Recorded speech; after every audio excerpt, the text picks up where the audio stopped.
Hello everyone, welcome back to my YouTube channel. I hope you all are doing well. Our today's topic is theories of trans effect, जिसमें हम polarisation theory पढ़ेंगे इस video में. तो polarisation theory सबसे पहले तो आपको ये पता होना चाहिए कि ये सिग्मा सिग्मा डोनर लिगेंड्स होते हैं ना, उनके लिए वैलिड है.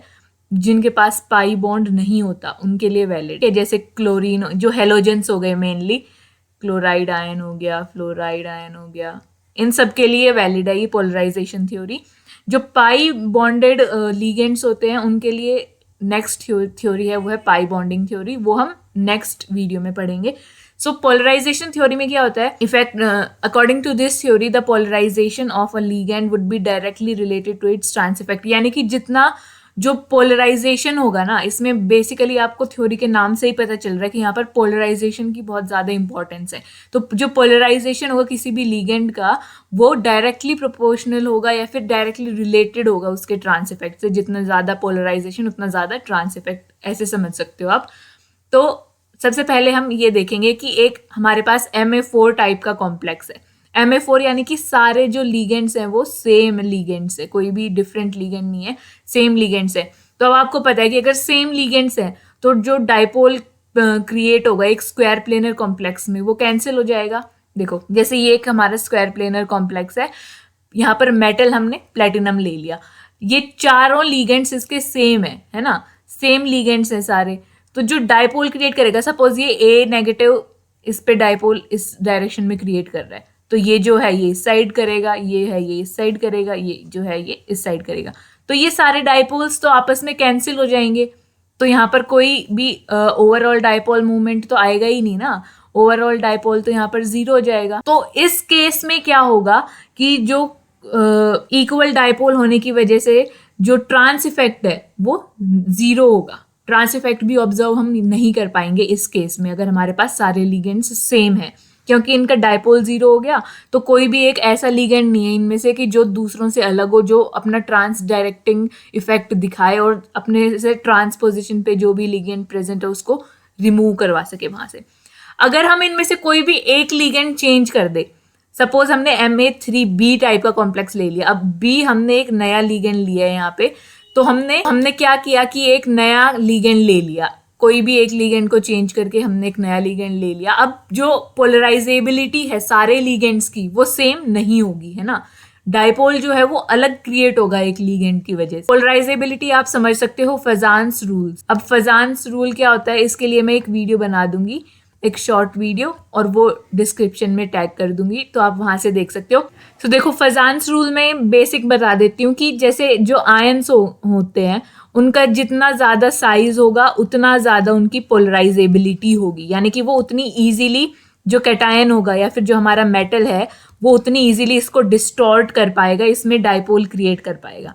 और ऐसे ही कैटायन का होता है कि कैटायन में अगर चार्ज ज़्यादा है या फिर साइज ज़्यादा है तो वो उतना ज़्यादा पोलराइजेबल होगा, यानी कि वो जो एनायन प्रेजेंट है उसको उतनी ईजिली डिस्टॉर्ट कर पाएगा. ठीक है, तो फजान्स रूल में बेसिकली ये होता है. तो यहाँ पर क्या होगा, अब बी जो साइज जो हमने बी लिगेंड लिया है, मान लो वो हमारा बड़ा साइज का है, तो उसकी पोलराइजेबिलिटी भी ए से ज़्यादा होगी. फजान्स रूल के अकॉर्डिंग है ये चीज़ें. तो जो इंड्यूस डाइपोल होगा बी का, वो जो मेटल है उसमें कुछ ना कुछ चेंजेस ला पाएगा.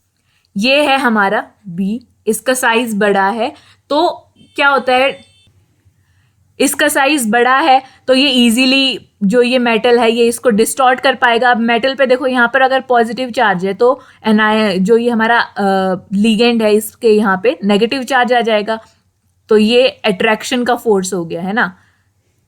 और जो अपोजिट एंड होगा इसके यहाँ पे पॉजिटिव चार्ज आ गया, यानी कि ये पोलराइजेबल हो गया. बी वाला लिगेंड पोलराइजेबल हो गया, इसने मेटल में कुछ चेंजेस किए जिसकी वजह से मेटल ने इसमें एक डाइपोल इंड्यूस किया. ये जो है ना, ये इसको हम इंड्यूस्ड डाइपोल बोलते हैं, यानी कि मेटल की वजह से ये डाइपोल आया है, इंड्यूस किया गया है, खुद से नहीं था. जो लिगेंड बी था उसके पास खुद से नहीं था ये डाइपोल, ये मेटल ने क्रिएट करवाया है, इसलिए इसको हम इंड्यूस्ड डाइपोल बोलेंगे.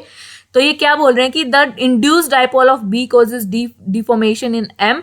एम यानी कि यहाँ पर हमारा प्लेटिनम ले रखा है ना मेटल, तो एम यहाँ पर मेटल है. Results more effective bonding and higher bond energy in M B than M A. तो एम बी में अच्छी बॉन्डिंग हो रही है, अट्रैक्शन फोर्स है दोनों के बीच में, तो जो मेटल और बी लिगेंड है इसमें इफेक्टिव बॉन्डिंग होगी, है ना। तो ये बॉन्ड एनर्जी ज्यादा होगी इसकी इन कंपैरिजन टू जो ये मेटल है यहाँ, सॉरी जो ये ए लिगेंड है यहाँ पे इसका। अब देखो यहाँ पर ए लिगेंड है, ये ए नेगेटिव लिगेंड है ना, तो यहाँ पर भी नेगेटिव चार्ज हो गया, तो नेगेटिव नेगेटिव यानी कि इन दोनों के बीच में रिपल्शन क्रिएट हो जाएगा यहाँ से। इन दोनों बी और जो मेटल था उसके बीच में तो अट्रैक्टिव फोर्स है, लेकिन जो ए लिगेंड है जो बी के ट्रांस में प्रेजेंट है उस पे ए नेगेटिव चार्ज है, तो इन दोनों के बीच में रिपल्शन होगा, जिसकी वजह से जो पीटी और ए बॉन्ड है, ऐसे समझो आप जैसे कि ये है हमारा पीटी, ये बॉन्ड है ए के साथ और ये है बी के साथ। अब इन दोनों के बीच में तो अट्रैक्टिव फोर्स है, अट्रैक्शन है, लेकिन इन दोनों के बीच में नेगेटिव नेगेटिव चार्ज हो गया इसके इस साइड, और ये लिगेंड जो है ये भी नेगेटिवली चार्ज हो गया, तो इसकी वजह से यहाँ पर रिपल्शन हो जाएगा। और रिपल्शन होगा तो क्या होगा, ये जो बॉन्ड है इसका डिस्टेंस इंक्रीज होगा, यानी कि बॉन्ड लेंथ इंक्रीज होगी ना, बॉन्ड लेंथ जो है इसकी वो इंक्रीज हो जाएगी, क्योंकि ये इसको रिपेल करेगा, दूर भेजेगा अपने से, तो ये बॉन्ड लेंथ इंक्रीज हो गई। बॉन्ड लेंथ इंक्रीज हो गई तो बॉन्ड स्ट्रेंथ क्या हो गई, डिक्रीज हो जाती। बॉन्ड स्ट्रेंथ डिक्रीज हो गई तो ये वाला बॉन्ड जो बी के ट्रांस में जो लिगेंड है ये इसका बॉन्ड इजीली ब्रेक हो जाएगा यहाँ से, और ये यहाँ से रिमूव हो जाएगा, और इसी को हम ट्रांस इफेक्ट बोलते हैं कि जो बी यहाँ पर हमारा ट्रांस डायरेक्टिंग ग्रुप है एक तरह से, है ना, क्योंकि ये अपने ट्रांस पे प्रेजेंट लिगेंड को वहां से रिमूव करवा रहा है और वहां से सब्स्टिट्यूशन इजी करवा रहा है बेसिकली। तो ये हो गया हमारा ट्रांस इफेक्ट, और ये पोलराइजेशन थ्योरी है, यानी कि जिसका पोलराइजेशन ज्यादा, यहाँ पर बी का पोलराइजेशन ज्यादा था ना, बी का पोलराइजेशन ज्यादा था तो इसने पीटी के साथ स्ट्रॉन्ग बॉन्ड बना लिया और इसके ट्रांस पे जो लिगेंड प्रेजेंट था उसको वहां से रिमूव करवा दिया, तो ये ट्रांस इफेक्ट हो गया। तो पोलराइजेशन जो हमारी थ्योरी है वो इस तरह से ट्रांस इफेक्ट को एक्सप्लेन करती है। तो देखो, the weakening of M A bond cause the rate of substitution more easy, है ना। एम यहाँ पर फिर से वही प्लेटिनम है, क्योंकि इस केस में हमने प्लेटिनम लिया है, तो इसलिए इजी हो जाएगा रेट ऑफ सब्स्टिट्यूशन, क्योंकि जो ए और मेटल के बीच में बॉन्ड है वो लॉन्ग हो गया, जिसकी वजह से वीक हो गया और वो वहां से इजीली रिमूव हो सकता है। तो हम ये बोल सकते हैं ना कि जितना ज्यादा पोलराइजेबिलिटी और उतना ही ज्यादा ट्रांस इफेक्ट, तो यही है इस पोलराइजेशन थ्योरी का मतलब। तो according to this concept the trans effect is directly proportional to the polarisability of the ligand, है ना। The trans effect is more prominent with large and more polarisable metal centre, जैसा कि हमने फजान्स rule में देख सकते हो आप ये सारी चीजें, कि जितना कैटायन का साइज ज्यादा होगा वो उतना ज्यादा पोलराइजेबल होगा और अपने साथ प्रेजेंट एनायन को उतनी इजीली पोलराइज कर पाएगा। तो यहाँ पर साइज के अकॉर्डिंग अब ये ऑर्डर है कि प्लेटिनम सबसे बड़ा, फिर पैलेडियम और फिर निकेल। तो ये ऑर्डर है ट्रांस इफेक्ट का भी, और ट्रांस इफेक्ट का क्यों है, क्योंकि ये पोलराइजेबिलिटी का भी यही ऑर्डर है कि साइज के साथ इंक्रीज होती है पोलराइजेबिलिटी, है ना।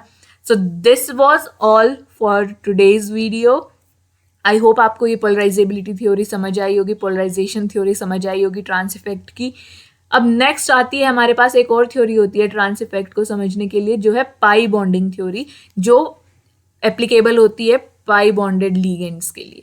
तो वो हम नेक्स्ट वीडियो में पढ़ेंगे। आई होप आपको ये समझ आया होगा। अपने दोस्तों के साथ शेयर करो इसको। If you have any query you can comment down in the comment box and do like, share and